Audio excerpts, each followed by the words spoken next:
Hey, my name is Shovel, the name of the channel is Shovel, and in this video I'm continuing my assault on unfinished projects. Right now I'm working on this 1996 Mustang SN95, and I don't want to spend too long working on the YouTube part of it. Again, I'm trying to get a lot of projects done as fast as I can, but I thought you might find this one interesting. We're going to talk about vents, real and fake, on SN95s.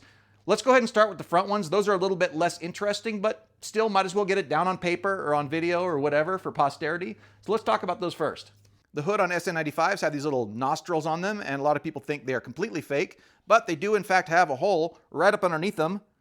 That hole right there, that goes straight through. In fact, I could probably waggle my finger about and let you see. That sounds dirty. So I'm just going to go ahead and cram my finger up in there. And yeah, so hopefully you can see my finger waggling about.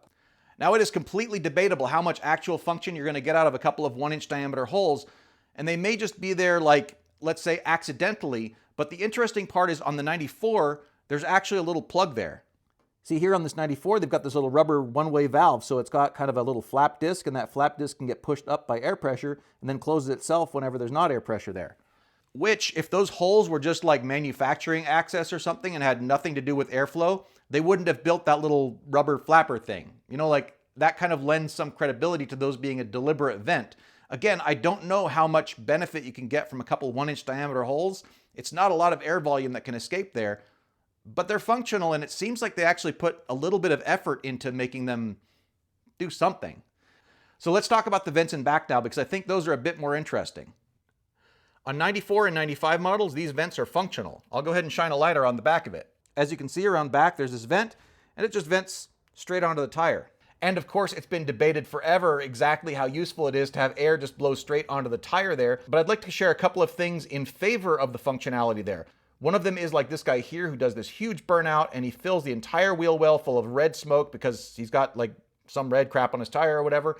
And then as soon as he starts moving forward, all the smoke that was pouring out of that vent suddenly gets sucked right back into it. And that lends some credibility to the idea that it does result in the exchange of air, and that would probably have the result of cooling off the brakes and tires and stuff. Another anecdote in favor of their functionality is that the 4th generation Toyota Supra has the exact same vents, built the exact same way, with a little plastic channel that goes back and vents right onto the tire. They were released the same time that these cars were, and that was a very heavily developed car. That had a ton more resources thrown at it than these cars did, which is why they cost the equivalent of more than $100,000 in their time. But they had the exact same vent on them, and it seems unlikely that they would have put that on a car and spent the money on the extra apparatus behind the sheet metal and everything to make it not just cosmetic if it didn't have some kind of function. So that lends a little bit in the argument in favor of it being a functional element.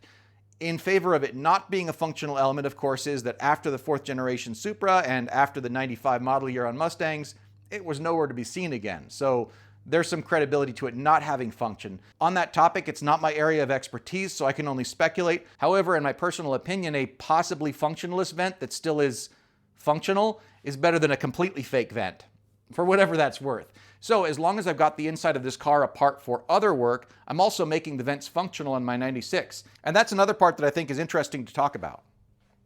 On 94 and 95 Mustangs, they have the exterior portion of the vent, and then around back, the exterior molding gives way to this little channel here, and then the channel has this gasket which seals up around the fender well. And so this just presses up against the other side of the fender well from what the tire rides on, and then on the other side of that is this guy, which is just that vent that we saw when we were looking in the tire well. That's it. So in order to make one of these things work in a 96 through 98, all you have to do is cut the hole and put the grill on, and you're in business. A sort of interesting thing is on 97 and 98s, this plastic section here doesn't exist. There's just a cover at the back of this, which means that if you took off that cover, it would just vent into the cavity inside the car. It wouldn't get all the way back to the rear well. On the 96, specifically this 96 right here, it has this horn. It has this whole assembly, and it has this gasket. It just gaskets up against the uncut fender well. So all I had to do was cut the hole in the fender well, mount the grill, and now I've got that on this 96. Taking the inside of the car apart just to install that I think is really pointless. However, I already was taking the interior apart to install a bunch of sound deadening. And so for me, I thought, screw it, I'll go ahead and put those in too. I got the grills from a part out a long time ago, so I already had them. It was really no extra work to go ahead and just cut that hole, throw them in. So now I have functional vents, whatever that means.